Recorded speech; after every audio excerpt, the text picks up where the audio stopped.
작은 아파트 안 72살의 정순애는 창가에 앉아 바늘을 꿰고 있습니다. 손길은 여전히 섬세하고 정확했지만 주름진 얼굴에는 피로가 가득합니다. 예전에는 서울 인사동에서 유명한 한복집을 운영했던 그녀. 하지만 시대가 변하고 전통이 잊혀가면서 결국 문을 닫고 아들 가족과 함께 살게 됐죠. 할머니, 저 학교 갔다 올게요. 10살 민준이가 현관에서 외쳤습니다. 순애는 급히 바느질을 멈추고 일어났어요. 잠깐만, 오늘 날씨가 추운데 목도리 챙겨가야지. 하지만 현관문은 이미 닫혔고 민준이의 발소리는 계단을 타고 멀어져 갔습니다. 순애는 한숨을 내쉬며 손에 들고 있던 민준이의 목도리를 내려놓았습니다. 요즘 들어 민준이가 할머니의 걱정을 귀찮아하는 듯합니다. 어머니, 저희 8시 회의 있어서 먼저 나갑니다. 서영이 급하게 화장을 마무리하며 거실을 가로질러 갑니다. 아침은요? 괜찮아요. 회사에서 먹을게요. 어머니, 오늘 민준이 학원 픽업 좀 부탁드려요. 저희 둘 다 늦을 것 같아서. 순애는 고개를 끄덕였습니다. 아들 도훈도 넥타이를 매며 현관으로 향했어요. 어머니, 저도 먼저 가보겠습니다. 문이 닫히자 갑자기 집이 너무 조용해졌습니다. 순애는 천천히 주방으로 가서 설거지를 시작했어요. 창밖으로 보이는 도시의 풍경은 그녀가 자란 시골과는 너무도 달랐습니다. 물을 틀어놓고 어제 손질해 놓은 놀이개를 보았죠. 민준이 생일 선물로 준비한 것입니다. 민준아, 할머니가 특별히 만든 거야. 우리 전통의 아름다움이. 순애의 기억 속에서 민준이의 목소리가 들려왔습니다. 할머니, 이거 뭐예요? 옛날 스타일이잖아요.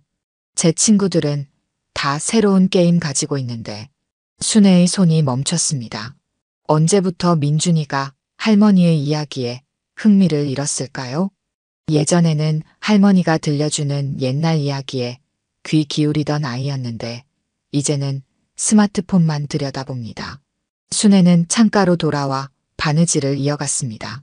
무릎 위에 놓인 비단은 연보랏빛으로 햇살을 받아 반짝였습니다.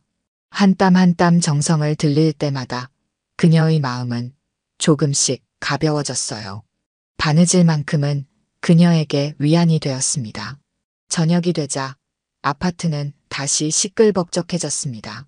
도훈과 서영이 퇴근하고 민준이도 학원에서 돌아왔어요. 순애는 미리 준비해둔 저녁을 차렸습니다. 민준아, 오늘 학교에서 뭐 배웠니? 민준이는 대답 대신 휴대폰만 보고 있었습니다. 민준, 할머니가 물으시면 대답해야지. 서영이 타이르듯 말했지만 민준이는 겨우 고개만 들었습니다. 별로 없어요. 식탁에 침묵이 내려앉았습니다. 순애는 조용히 반찬을 더 떠서 민준이 앞에 놓아주었어요. 그러고 보니 이번 주말에 제주도로 가족여행 가기로 했었죠.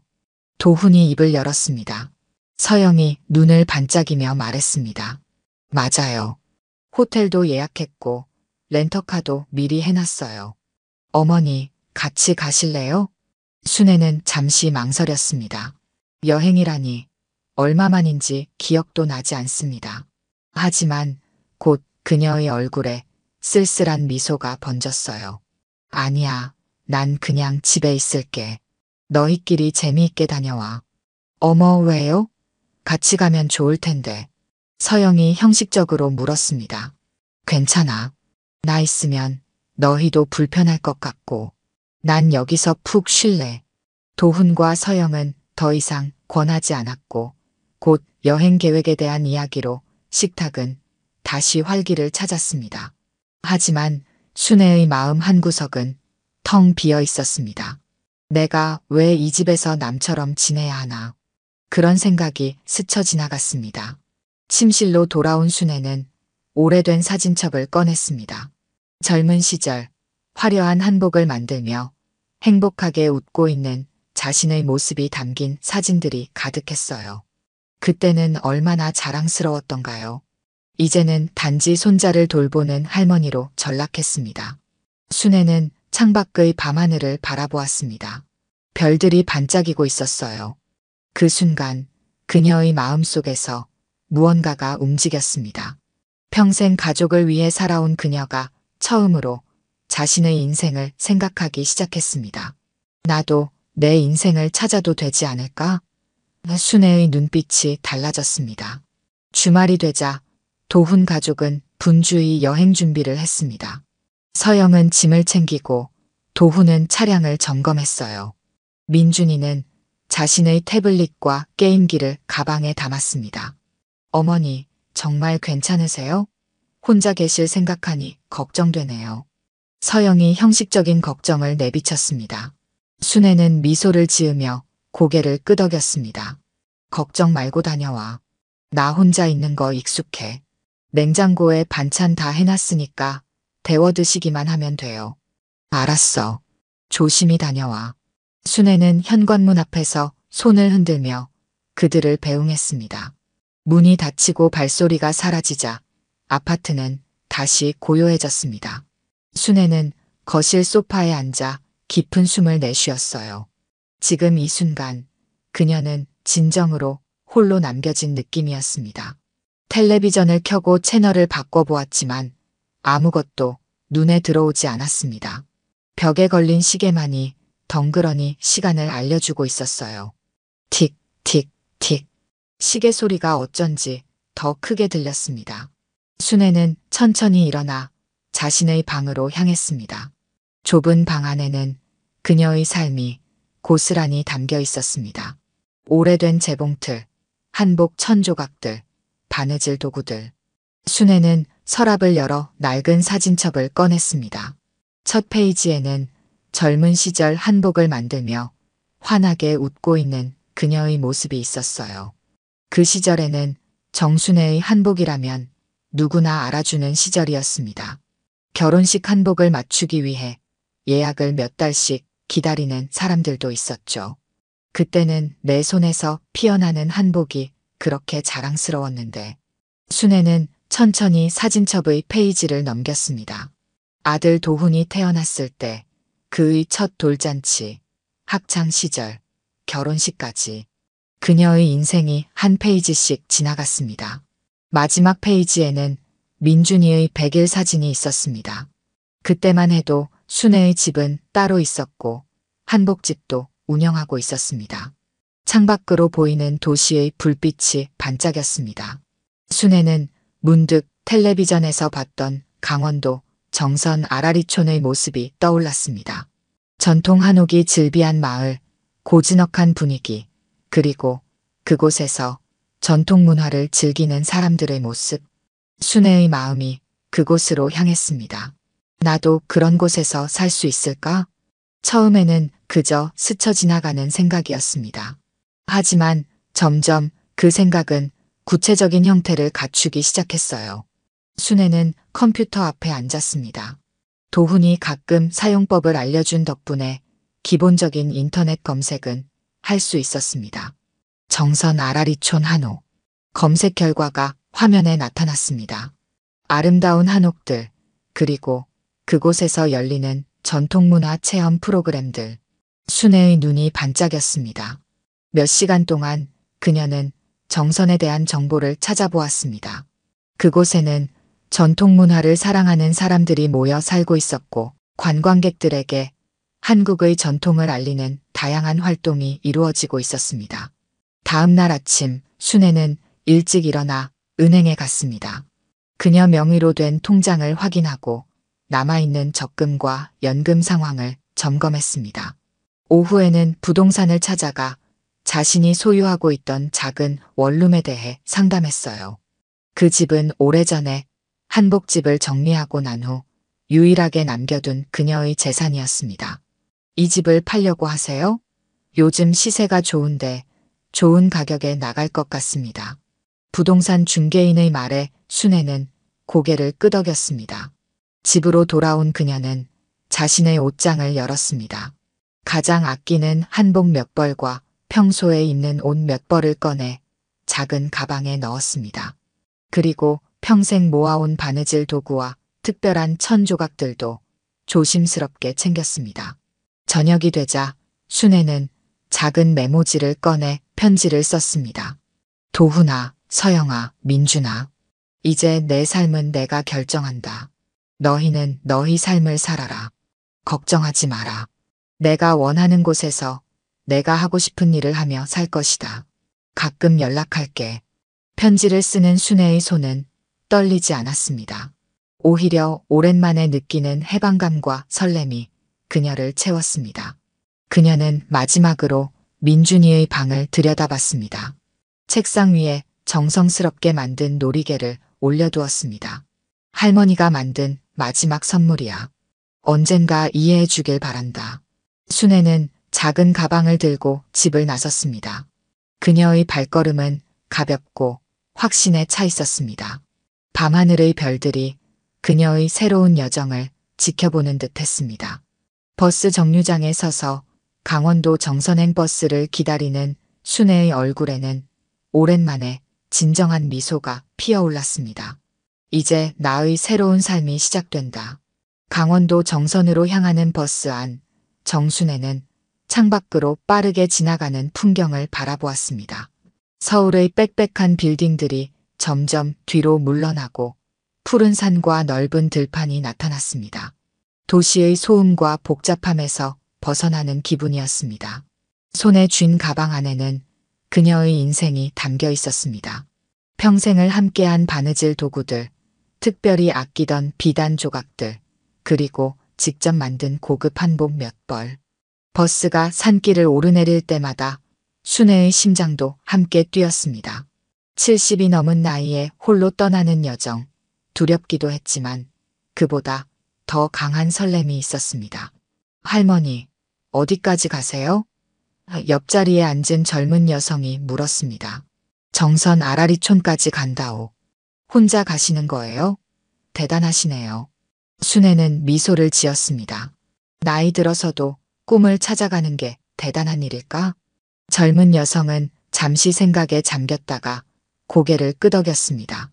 맞아요. 나이와 상관없이 자신의 꿈을 좇는 건 멋진 일이죠. 4시간의 여정 끝에 버스는 정선에 도착했습니다. 순애는 미리 예약해둔 작은 한옥 숙소로 향했습니다. 아라리초는 그녀가 상상했던 것보다 더 아름다웠습니다. 전통 한옥들이 산자락을 따라 고즈넉하게 자리 잡고 있었고 좁은 돌담길을 따라 걸으면 마치 시간 여행을 하는 듯한 느낌이 들었습니다. 정순의 할머니신가요? 한옥 숙소의 젊은 주인이 반갑게 맞아주었습니다. 네, 맞습니다. 전화로 말씀하신 대로 준비해 두었어요. 들어오세요. 작지만 아름다운 한옥방에 들어서자 순애의 마음이 편안해졌습니다. 창문 너머로 보이는 산과 하늘, 마당의 작은 나무들까지 모든 것이 그녀를 반기는 듯 했습니다. 이 근처에 장기 임대할 만한 집도 있을까요? 순애가 물었습니다. 한옥을 찾으시나요? 마침 이 근처에 노부부가 살던 한옥이 비어 있어요. 할머니께서 관심 있으시면 내일 한번 보러 가실래요? 순애는 기꺼이 동의했습니다. 첫날 밤 그녀는 오랜만에 평온한 잠을 잤습니다. 서울의 아파트에서는 느낄 수 없었던 고요함과 자연의 소리가 그녀를 감싸 안았습니다. 다음 날 아침 순애는 일찍 일어나 마을을 둘러보았습니다. 아라리촌의 주민들은 대부분 전통 문화를 보존하고 알리는 일에 종사하고 있었습니다. 한옥 체험관, 전통 음식점, 공예품 만들기 체험장 등 다양한 시설들이 있었습니다. 어머, 이 놀이개가 정말 아름답네요. 공예품 가게 주인이 순애의 목에 걸린 놀이개를 보고 감탄했습니다. 제가 직접 만든 거예요. 평생 한복을 만들며 살았거든요. 정말요? 혹시 이곳에서 한복이나 놀이개 만드는 것을 가르쳐 주실 수 있나요? 요즘 관광객들이 전통 공예 체험을 많이 찾거든요. 그 말에 순애의 눈이 반짝였습니다. 자신의 기술을 누군가에게 가르칠 수 있다는 생각만으로도 가슴이 벅차올랐습니다. 서울에서는 아무도 관심을 보이지 않던 그녀의 솜씨가 이곳에서는 가치 있게 여겨질 수 있다는 사실이 놀라웠습니다. 오후에는 부동산 중개인과 함께 빈 한옥을 보러 갔습니다. 작은 마당이 있는 아담한 한옥이었습니다. 수리가 필요한 부분도 있었지만 순애의 눈에는 그저 완벽하게 보였습니다. 여기서 살고 싶습니다. 계약할 수 있을까요? 물론이죠. 내일 준비해 오시면 계약하시면 됩니다. 숙소로 돌아온 순애는 서울의 부동산에 전화를 걸었습니다. 그녀의 원룸이 예상보다 빨리 팔렸다는 소식이었습니다. 그리고 얼마 후 은행으로부터 매매 대금이 입금되었다는 문자가 왔습니다. 인생의 한 챕터가 끝나고 새로운 챕터가 시작되는 순간이었습니다. 순애는 돈의 일부를 한옥 계약금으로 쓰고 나머지는 새 생활을 위해 남겨두었습니다. 또한 아들 가족이 계속 살 수 있도록 그녀가 살던 서울 아파트의 전세 계약을 2해 더 연장해 두었습니다. 가족에게 부담을 주고 싶지 않았기 때문이었죠. 다음 날 순애는 한옥 계약을 마치고 본격적인 이사를 시작했습니다. 마을 사람들이 기꺼이 도움을 주었습니다. 그들에게는 한복 장인이 마을에 오는 것이 반가운 일이었습니다. 할머니, 이 방은 바느질 작업실로 쓰시면 좋겠네요. 맞아요. 햇빛도 잘 들어오고 좋습니다. 처음으로 자신만의 작업실을 갖게 된 순애는 행복했습니다. 평생 모아온 바느질 도구와 천 조각들을 정성스럽게 정리했습니다. 그리고 자신이 만든 한복들을 벽에 걸어두었습니다. 마치 작은 전시회를 열어놓은 것 같았습니다. 저녁이 되자 마을 이장이 방문했습니다. 정순의 할머니, 마을에 오신 것을 환영합니다. 들으니 한복 장인이시라고요? 네, 평생 한복을 만들어 왔습니다. 우리 마을에서는 매달 전통문화 체험 행사를 하는데 혹시 한복 만들기나 놀이개 만들기 체험을 맡아주실 수 있을까요? 순애는 기쁘게 수락했습니다. 자신의 기술을 나누고 젊은 세대에게 전통의 아름다움을 전달할 수 있는 기회였습니다. 오랜만에 그녀는 자신이 필요한 사람, 가치 있는 사람이라고 느꼈습니다. 밤이 깊어가는 시간, 순애는 작은 마루에 앉아 별이 빛나는 하늘을 바라보았습니다. 서울에서는 보기 힘들었던 밤하늘의 별들이 그녀에게 새로운 시작을 축복해주는 것 같았습니다. 내가 과연 잘한 선택일까? 그 질문에 대한 답은 이미 그녀의 마음속에 있었습니다. 오랜만에 느끼는 성취감과 기쁨이 그 답을 말해주고 있었습니다.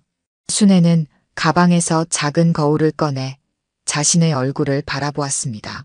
눈가의 주름은 여전했지만 눈빛은 몇십 년 전의 그 열정 넘치는 젊은 한복 장인의 눈빛으로 돌아와 있었습니다. 이제 진짜 내 인생이 시작되는구나. 순애는 그렇게 정선 아라리촌에서의 첫 밤을 맞이했습니다. 서울에 두고 온 가족들이 어떤 반응을 보일지 걱정되기도 했지만 지금 이 순간만큼은 온전히 자신의 선택을 즐기고 싶었습니다.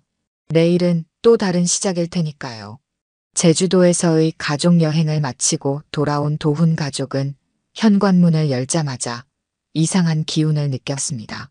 집안은 평소보다 더 조용했고 할머니 특유의 온기가 사라져 있었습니다. 어머니, 저희 왔어요. 서영이 외쳤지만 대답은 없었습니다. 어머니, 도훈이 어머니 방문을 두드렸습니다. 아무 대답이 없자 문을 열었습니다. 방 안은 깔끔하게 정리되어 있었지만 옷장은 텅 비어 있었습니다. 바느질 도구와 천 조각들도 보이지 않았습니다. 여보, 이거 봐요. 서영이 식탁 위에 놓인 쪽지를 발견했습니다. 도훈이 쪽지를 집어들었습니다. 도훈아, 서영아, 민준아. 이제 내 삶은 내가 결정한다. 너희는 너희 삶을 살아라. 걱정하지 마라. 내가 원하는 곳에서 내가 하고 싶은 일을 하며 살 것이다. 가끔 연락할게. 도훈의 손이 떨렸습니다. 어머니가 집을 나가셨어요. 어디로 가셨을까요? 전화해봐요. 서영이 급하게 말했습니다. 도훈이 어머니 휴대폰으로 전화를 걸었지만 전원이 꺼져 있었습니다. 패닉 상태에 빠진 그들은 경찰에 신고할까도 고민했지만 어머니의 편지를 다시 읽어보니 자발적인 선택이었음이 분명했습니다. 어머니 통장 확인해봐야 할 것 같아요. 도훈이 말했습니다. 다음 날 은행에 가보니 어머니의 계좌에서 상당한 금액이 출금되어 있었습니다. 가장 최근 거래 내역은 강원도 정선이었습니다. 정선이요? 어머니가 왜 거기에? 귀가 후 도훈은 어머니의 컴퓨터를 확인했습니다. 검색 기록에 정선 아라리촌 한옥이 남아 있었습니다. 이제 단서가 생겼습니다. 정선으로 가봐야 할 것 같아요. 도훈이 결심했습니다. 그럼 당장 가요. 민준이도 데려가야 할까요? 네, 가족 모두 가는 게 좋을 것 같아요. 그때 민준이가 자기 방에서 소리쳤습니다. 아빠, 엄마, 할머니가 선물 남겼어요. 민준이 책상 위에는 정성스럽게 만든 놀이개가 놓여 있었습니다. 민준이는 놀이개를 손에 들고 신기한 듯 바라보았습니다. 다음 날 아침, 도훈 가족은 서둘러 정선으로 향했습니다. 차 안에서 내내 서영은 걱정스러운 표정이었습니다. 어머니가 왜 갑자기 그런 결정을 하셨을까요? 도훈은 운전대를 꽉 쥐었습니다. 제가 어머니를 너무 당연하게 생각했나 봐요. 서영도 고개를 숙였습니다. 저도 마찬가지예요. 어머니가 늘 집에서 민준이를 봐주시고 집안일을 도와주시는 걸 당연하게 여겼어요. 뒷자리에서 민준이가 할머니의 놀이개를 만지작거리며 말했습니다. 할머니가 이걸 진짜 손으로 만든 거예요?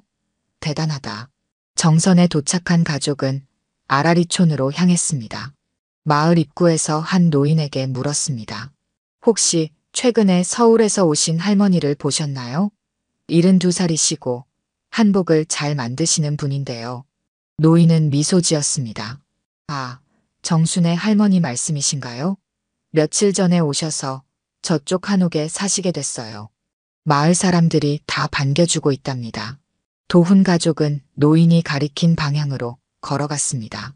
작은 한옥이 보였고 마당에는 정순애가 한복을 입고 서 있었습니다. 그녀 앞에는 관광객들이 모여 놀이개 만드는 법을 배우고 있었습니다. 어머니, 도훈의 목소리가 떨렸습니다. 순애는 고개를 들어 가족을 보았습니다. 그녀의 눈에 놀라움이 스쳤지만 곧 차분한 표정으로 돌아왔습니다. 어머니가 여기서 뭐 하고 계신 거예요? 도훈이 한 걸음 앞으로 나섰습니다. 정순애는 관광객들을 향해 고개를 숙였습니다. 잠시 쉬었다 다시 시작하겠습니다. 그리고 가족을 향해 걸어왔습니다. 그녀가 입은 한복은 화사한 연보라색으로 서울에서는 볼 수 없었던 당당한 모습이었습니다. 어서 와라. 여기까지 찾아왔구나. 순애의 목소리는 담담했습니다. 어머니, 갑자기 왜 이러세요? 집을 나오시다니요. 도훈의 목소리에는 당혹감이 묻어났습니다. 순애는 한옥 마당의 평상으로 가족을 안내했습니다. 들어와서 이야기하자꾸나. 한옥 안으로 들어서자 아늑하면서도 전통적인 분위기가 가득했습니다. 순애가 준비해둔 차를 내왔습니다. 민준이는 호기심 가득한 눈으로 할머니의 새 집을 둘러보았습니다. 할머니, 이 집 진짜 멋있어요. 여기서 살아요? 그래, 이제 여기가 할머니 집이란다. 순애가 미소 지었습니다. 서영이 조심스럽게 물었습니다. 어머니, 갑자기 어떻게 된 일이세요? 저희가 뭐 잘못했나요? 순애는 천천히 찻잔을 내려놓았습니다. 너희가 잘못한 게 아니야. 내가 나를 위한 결정을 한 거지.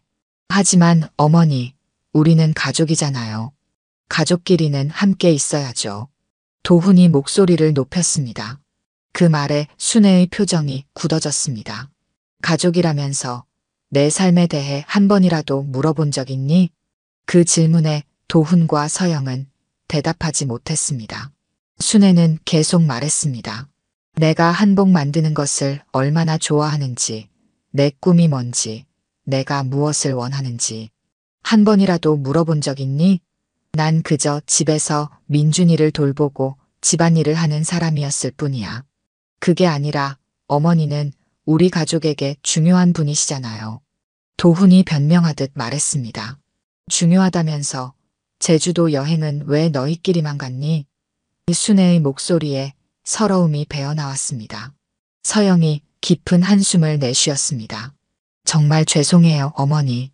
저희가 어머니의 마음을 헤아리지 못했네요. 순애는 창밖을 바라보았습니다. 마당에는 아직도 관광객들이 기다리고 있었습니다.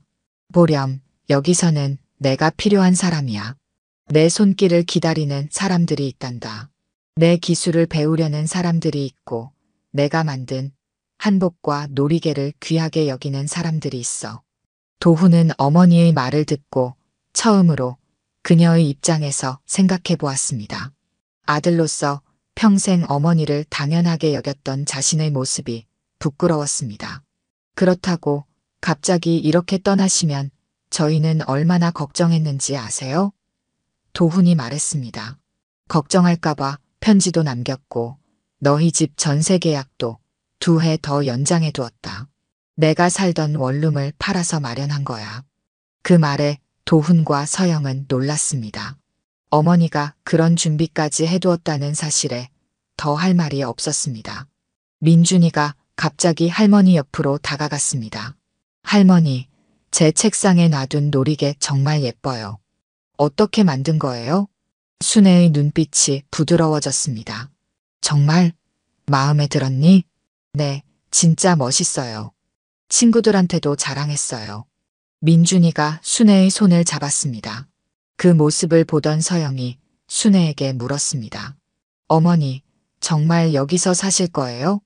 서울로 돌아올 생각은 없으신가요? 그래, 이제 여기가 내 집이야. 내 인생의 마지막 장을 내가 원하는 대로 채워나가고 싶단다. 도훈은 더 이상 어머니를 설득할 수 없다는 것을 깨달았습니다. 그는 어머니의 손을 잡았습니다. 어머니, 정말 여기서 행복하신가요? 순애는 처음으로 환하게 웃었습니다. 그래, 오랜만에 진정한 행복을 느끼고 있단다. 그 미소를 본 가족들은 더 이상 순애를 막을 수 없었습니다. 서영이 눈물을 훔치며 말했습니다. 어머니가 한복을 좋아하셨던 이유를 이제야 알겠어요. 한복이 어머니에게는 단순한 옷이 아니라 삶의 의미였던 거죠. 그래, 한복은 내 인생 그 자체였어. 그런데 서울에서는 아무도 그걸 알아주지 않았지. 민준이가 갑자기 물었습니다. 할머니, 저도 놀이개 만드는 법 가르쳐 주실래요? 그 질문에 순애의 눈이 반짝였습니다. 손자가 처음으로 그녀의 기술에 관심을 보인 순간이었습니다. 정말이니? 할머니가 가르쳐 줄게. 순애는 민준이를 데리고 작업실로 향했습니다. 도훈과 서영은 마당에 남아 서로를 바라보았습니다. 여보, 우리가 어머니를 너무 당연하게 생각했던 것 같아요. 서영이 말했습니다. 도훈은 고개를 끄덕였습니다. 맞아요. 어머니도 자신만의 삶과 꿈이 있다는 걸 잊고 살았어요. 작업실에서는 순애가 민준이에게 놀이개 만드는 법을 설명하고 있었습니다. 민준이의 눈이 호기심으로 빛났고 순애의 얼굴에는 오랜만에 스승으로서의 자부심이 피어올랐습니다. 그 모습을 본 도훈과 서영은 어머니의 선택을 이해하기 시작했습니다. 해가 저물기 시작하자 정선의 아라리초는 붉은 노을빛으로 물들었습니다. 정순애의 한옥마당에는 여전히 도훈 가족이 머물러 있었습니다. 순애는 저녁 준비를 위해 부엌으로 향했고 서영이 돕겠다며 따라갔습니다. 어머니, 제가 도울게요. 괜찮아. 내가 손님이니 앉아 있으렴. 서영은 그래도 부엌으로 들어와 순애 옆에 섰습니다. 제가 정말 도와드릴게요. 어머니 음식 솜씨가 그리웠어요. 두 사람은 나란히 서서 저녁 준비를 시작했습니다. 처음에는 서먹서먹한 침묵이 흘렀지만 점차 자연스러운 대화가 이어졌습니다. 어머니, 여기서는 어떻게 지내세요? 불편한 점은 없으세요? 의외로 편해. 아침에 일어나면 새소리가 들리고 맑은 공기를 마실 수 있어. 그리고 무엇보다 내가 하고 싶은 일을 할 수 있다는 게 좋단다. 어머니 한복이 이곳에서 인기가 많으신가 봐요. 그래, 처음엔 나도 놀랐어. 서울에서는 아무도 관심 없던 내 솜씨가 여기서는 소중하게 여겨지니 말이야. 서영은 잠시 망설이다가 말했습니다. 사실 저희가 어머니의 재능을 제대로 알아주지 못했던 것 같아요. 정말 죄송해요. 순애는 손을 멈추고 서영을 바라보았습니다. 괜찮아. 너희 탓은 아니야. 내가 우리 전통에 대한 사랑을 제대로 전하지 못한 탓도 있지. 마당에서는 도훈이 민준이와 함께 앉아 대화를 나누고 있었습니다. 아빠, 할머니가 여기 사는 게 좋은 것 같아요. 예전보다 웃음이 많으세요. 도훈은 아들의 말에 깊은 생각에 잠겼습니다. 어머니가 서울에서 살 때는 그녀의 표정이 얼마나 활기찼었는지 기억나지 않았습니다. 항상 그저 그곳에 계시는 것이 당연하다고 여겼을 뿐입니다. 내 말이 맞는 것 같구나. 할머니가 여기서는 정말 행복해 보이시네. 그럼 할머니는 이제 우리랑 안 살아요? 도훈은 민준이의 머리를 쓰다듬었습니다. 그건 할머니가 결정하실 일이야. 우리는 할머니의 선택을 존중해야 할 것 같아. 저녁 식사 시간, 네 사람은 정갈하게 차려진 밥상 앞에 둘러앉았습니다. 순애가 직접 담근 장아찌와 산나물 반찬이 가득했습니다. 어머, 이 장아찌 정말 맛있어요. 서울에서도 해주셨는데 여기서 담그니 맛이 더 좋네요. 서영이 감탄했습니다. 산에서 따온 나물이라 그런가 봐. 이웃들이 많이 도와주고 있어. 민준이가 호기심 가득한 눈으로 물었습니다. 할머니, 여기 친구들도 있어요? 그럼 이웃들이 다 친절하단다. 특히 옆집 박 할머니는 내가 온 첫날부터 많이 도와주셨어. 도훈이 조심스럽게 입을 열었습니다. 어머니, 솔직히 말하면 저는 아직도 어머니가 왜 이렇게 갑자기 떠나셨는지 완전히 이해하기 어려워요. 순애는 천천히 숟가락을 내려놓았습니다. 도훈아, 내 나이에 부모님이 계속 간섭하면 어떨 것 같니? 너희 가족에게도 너희만의 공간과 시간이 필요하잖아. 그리고 나도 마찬가지야. 내 인생의 마지막 시간을 내가 원하는 대로 보내고 싶었단다. 도훈은 머리를 극적였습니다. 그래도 갑자기 사라지시면 얼마나 걱정됐는지 아세요? 미안하구나.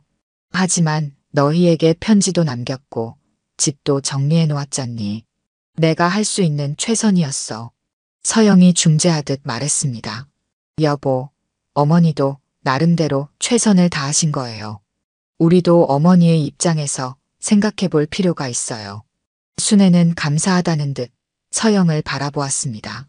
처음으로 누군가가 그녀의 입장을 이해해 주는 것 같았습니다. 식사 후 도훈은 마당에 나가 밤하늘을 바라보았습니다. 서울에서는 보기 힘든 별들이 가득했습니다. 어머니가 이 풍경을 매일 보고 있다고 생각하니 마음이 조금은 편안해졌습니다. 순애가 다가와 아들 옆에 섰습니다. 별이 참 예쁘지? 네, 서울에서는 이렇게 많은 별을 볼 수 없어요. 도훈아, 너무 걱정하지 마. 내가 이젠 나이도 많고 남은 시간을 내 방식대로 살고 싶을 뿐이야. 알아요, 어머니. 다만 갑작스러워서 당황했을 뿐이에요. 어머니가 행복하시다면 저도 기쁘게 받아들일게요. 순애는 아들의 어깨를 토닥였습니다. 고맙다. 그리고 걱정 마. 내가 완전히 연락을 끊고 살겠다는 건 아니니까. 가끔은 서울에도 갈 수 있을 거고 너희도 여기 놀러 오렴. 부엌에서는 서영이 민준이와 함께 설거지를 하고 있었습니다. 엄마, 할머니가 정말 여기서 살게 되는 거예요? 그런 것 같아. 할머니도 할머니만의 삶이 있으니까 우리가 존중해줘야 해. 그럼 명절에는 만날 수 있겠죠? 물론이지. 할머니도 아까 그렇게 말씀하셨잖아. 완전히 떠나시는 게 아니라 그냥 할머니만의 공간을 찾으신 거야. 민준이는 고개를 끄덕였습니다. 할머니가 만드신 놀이개 정말 멋있었어요. 다음에 또 배우고 싶어요. 서영은 민준이의 말에 놀랐습니다. 평소에 전통적인 것에 관심이 없던 아들이 할머니의 공예에 흥미를 보이다니 의외였습니다. 밤이 깊어갈수록 가족 간의 긴장감은 조금씩 풀렸습니다. 순애는 가족에게 작은 방을 내주어 하룻밤을 묵게 했습니다. 모두가 잠든 후 순애는 혼자 마루에 앉아 생각에 잠겼습니다. 내 선택이 맞았을까? 가족들에게 너무 갑작스러운 상처를 준 것은 아닐까? 하지만 오늘 하루 가족들과 함께 보낸 시간을 생각하니 그녀의 마음은 조금씩 가벼워졌습니다. 이제 그들은 서로를 새로운 관계로 이해하기 시작한 것 같았습니다. 아침 햇살이 한옥마당을 비추었습니다. 정순애는 일찍 일어나 차를 끓이고 있었습니다. 오랜만에 가족들과 함께 아침을 맞이한다는 생각에 마음이 따뜻해졌습니다. 한편으로는 그들이 떠날 시간이 다가오고 있다는 생각에 섭섭함도 느껴졌습니다. 도훈이 가장 먼저 일어나 마당으로 나왔습니다. 어머니, 벌써 일어나셨네요. 아침 공기가 좋아서 일찍 일어났단다. 차 한잔 할래? 도훈은 어머니 옆에 앉았습니다. 둘은 잠시 아무 말 없이 차를 마셨습니다. 어제와는 달리 불편한 침묵이 아니라 편안한 침묵이었습니다. 어머니, 제가 어제 많이 생각해봤어요. 어머니가 원하시는 방식대로 사시는 것이 맞는 것 같습니다. 순애는 놀란 눈으로 아들을 바라보았습니다. 정말이니? 내가 이해해주다니 고맙구나. 사실 어머니가 서울에서 얼마나 어떻게 지내셨는지 제대로 살피지 못했어요. 저희 가정의 중심에는 항상 어머니가 계셨는데 정작 어머니의 마음은 헤아리지 못했네요. 순애는 아들의 손을 잡았습니다. 괜찮아. 내가 이제라도 이해해주니 그걸로 충분해. 서영과 민준이도 나와 함께 아침 식사를 했습니다. 식탁에는 순애가 직접 만든 전통 아침 상이 차려져 있었습니다. 와, 할머니 음식 진짜 맛있어요. 민준이가 감탄했습니다. 민준아, 다음에 또 놀러 오렴. 그때는 할머니가 노리게 만드는 법도 더 가르쳐 줄게. 민준이의 눈이 반짝였습니다. 정말요? 약속하셨으니까 꼭 지키셔야 해요. 아침 식사 후 도훈 가족은 돌아갈 준비를 했습니다. 순애는 그들을 위해 작은 선물을 준비했습니다. 서영에게는 손수 만든 천연 염색 스카프를, 민준이에게는 작은 놀이개를, 도훈에게는 오래전 그의 아버지가 사용하던 도장 케이스를 선물했습니다. 이걸 가지고 계셨어요? 도훈이 놀라워했습니다. 그래, 내 아버지의 유품 중 하나였어. 이제 내가 가지는 게 좋을 것 같아서. 도훈은 감동하여 어머니를 꼭 안았습니다. 정말 감사합니다, 어머니. 떠날 시간이 되자 순애는 한옥문 앞까지 가족을 배웅했습니다. 서영이 순애의 손을 잡았습니다. 어머니, 정말 여기서 지내시는 게 마음에 드세요? 그래, 여기서 내 인생의 마지막 장을 멋지게 써나가고 싶구나. 다른 거 필요하신 것 없으세요? 저희가 도울 수 있는 건 언제든지 말씀해 주세요. 순애는 미소 지었습니다. 고맙다. 하지만 걱정 마. 내가 필요한 건 다 있단다. 도훈이 조심스럽게 물었습니다. 그럼 언제 서울에 오실 계획이세요? 글쎄, 당장은 여기 적응하느라 바쁠 것 같구나. 하지만 명절에는 갈 수도 있겠지. 아니면 너희가 또 놀러와도 좋고. 명절에는 꼭 오세요. 그리고 저희도 자주 찾아뵐게요. 도훈이 약속했습니다. 민준이가 할머니를 꼭 안았습니다. 할머니, 다음에 올 때는 제 친구들도 데려와도 돼요? 놀이개 만드는 것 같이 배우고 싶대요. 순애의 눈이 감동으로 촉촉해졌습니다. 물론이지. 얼마든지 데려오렴. 순애는 떠나는 가족을 향해 손을 흔들었습니다. 차가 마을 입구로 사라질 때까지 그녀는 그 자리에 서 있었습니다. 그리고 천천히 한옥으로 돌아왔습니다. 한옥은 조용했지만 이제 그 고요함이 외로움으로 느껴지지 않았습니다.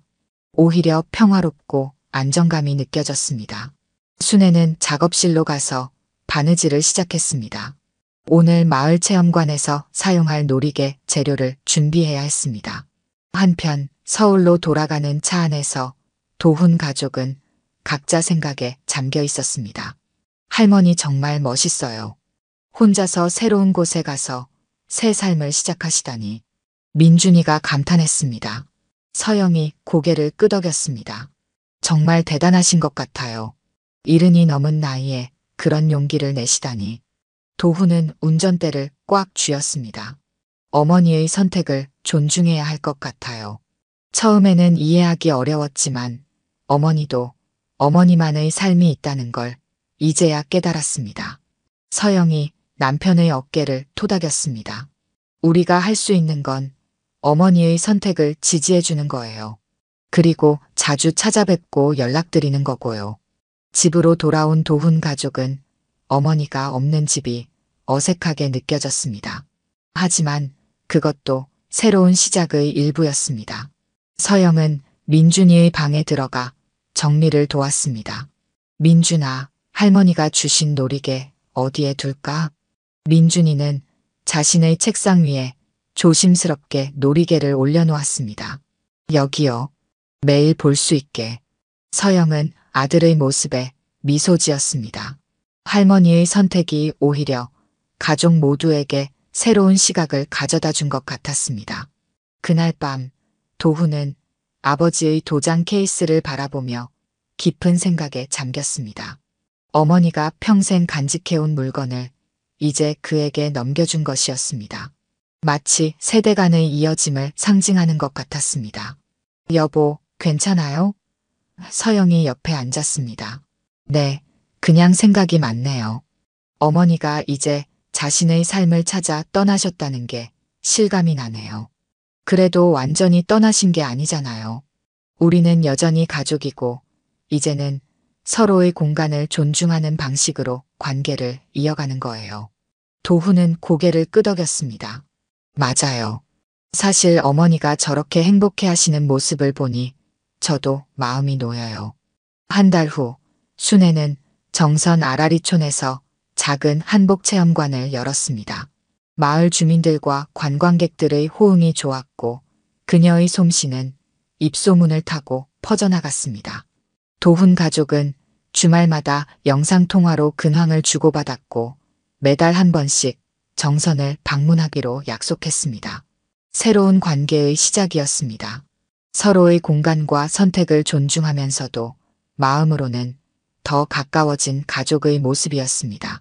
시간은 빠르게 흘러 어느덧 3년이 지났습니다. 정순애는 정선 아라리촌에서 순애 한복체험관을 성공적으로 운영하고 있었습니다. 그녀의 솜씨는 전국적으로 알려졌고 전통 한복과 놀이개를 배우기 위해 많은 사람들이 찾아왔습니다. 이제 75살이 된 순애는 매일 아침 한옥마당에서 차를 마시며 하루를 시작하는 것이 일상이 되었습니다. 도훈 가족은 약속대로 꾸준히 정선을 방문했고 명절이면 순애도 서울을 찾았습니다. 서로의 공간을 존중하면서도 마음은 더 가까워진 가족이었습니다. 어느 봄날 순애는 정성스럽게 편지를 한 통 썼습니다. 그리고 그것을 작은 한지 상자에 넣어 장롱 맨 윗칸에 보관했습니다. 상자에는 내가 떠난 후 읽어주세요라고 적혀 있었습니다. 그해 여름 민준이는 13살이 되었습니다. 방학을 맞아 그는 할머니 집에서 2주를 보내기로 했습니다. 이제 중학생이 된 민주는 할머니의 한복 만들기와 놀이개 제작에 진지한 관심을 보였습니다. 할머니, 이번에는 저 혼자서 놀이개를 만들어 볼게요. 그래, 내가 실력이 많이 늘었구나. 이번엔 더 복잡한 매듭도 가르쳐 줄게. 민주는 할머니의 지도 아래 정성스럽게 놀이개를 만들었습니다. 서툴지만 그의 손길에는 진심이 담겨 있었습니다. 할머니, 제가 만든 놀이개 어때요? 순애는 손자의 작품을 자세히 살펴보았습니다. 정말 잘 만들었구나. 내 첫 작품이라고는 믿기지 않을 정도야. 정말요? 친구들한테도 보여주고 싶어요. 그래, 내 친구들도 분명 좋아할 거야. 우리 전통의 아름다움을 내가 이렇게 이어가니 할머니는 정말 행복하단다. 저녁에는 도훈과 서영도 정선에 도착했습니다. 가족이 오순도순 모여 저녁 식사를 했습니다.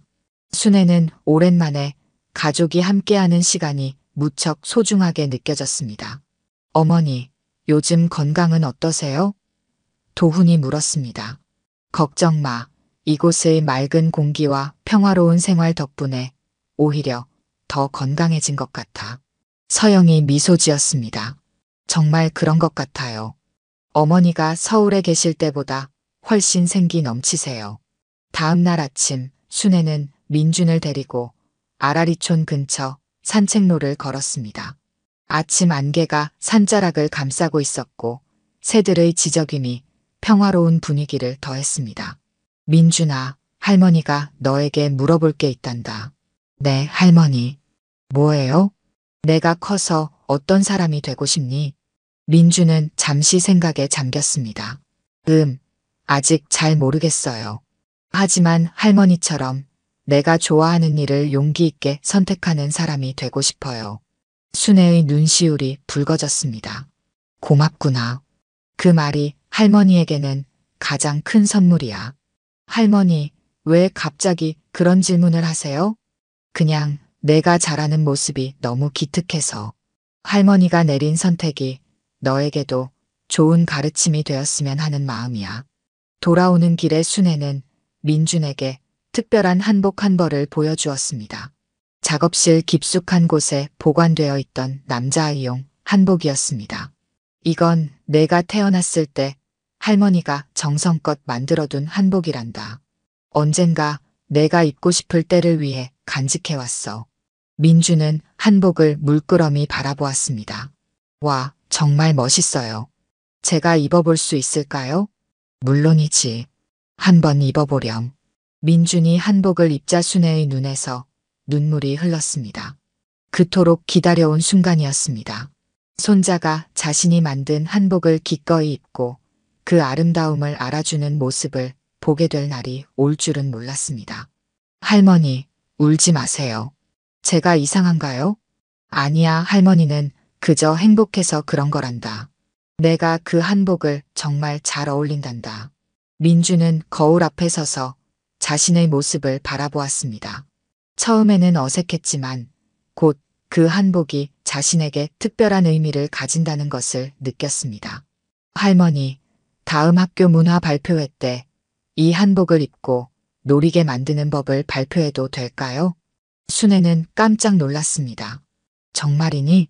그런 발표를 하고 싶다고? 네, 친구들에게 우리 전통 문화의 아름다움을 알려주고 싶어요. 할머니가 해주신 것처럼요. 그 말에 순애의 가슴은 벅차올랐습니다. 자신의 열정과 사랑이 손자에게 이어지고 있다는 사실이 그녀에게는 무엇과도 바꿀 수 없는 기쁨이었습니다. 이틀 후 도훈 가족이 서울로 돌아갈 시간이 되었습니다. 헤어지기 전 순애는 민준에게 특별한 선물을 주었습니다.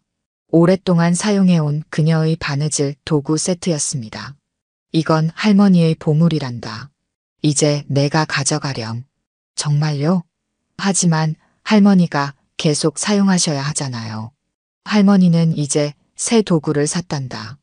이건 내가 우리 전통을 이어가는데 도움이 될 거야. 도훈과 서영은 어머니의 그런 모습에 깊은 감동을 받았습니다. 떠나기 전 도훈이 어머니를 꼭 안았습니다. 어머니, 정말 감사합니다. 어머니의 선택 덕분에 우리 가족이 더 단단해진 것 같아요. 그래, 가끔은 떨어져 있는 것이 오히려 마음을 더 가깝게 하는 법이란다. 서영도 순애를 안았습니다. 어머니, 건강하세요. 다음 달에 또 뵐게요. 그렇게 가족이 떠난 후 순애는 한옥마루에 앉아 깊은 숨을 내쉬었습니다. 그녀의 마음은 평화로웠습니다. 자신의 인생을 스스로 선택한 용기가 가족 모두에게 소중한 가르침이 되었다는 사실에 감사함을 느꼈습니다. 5년 후 어느 겨울날 아침 순애는 평화롭게 눈을 감았습니다.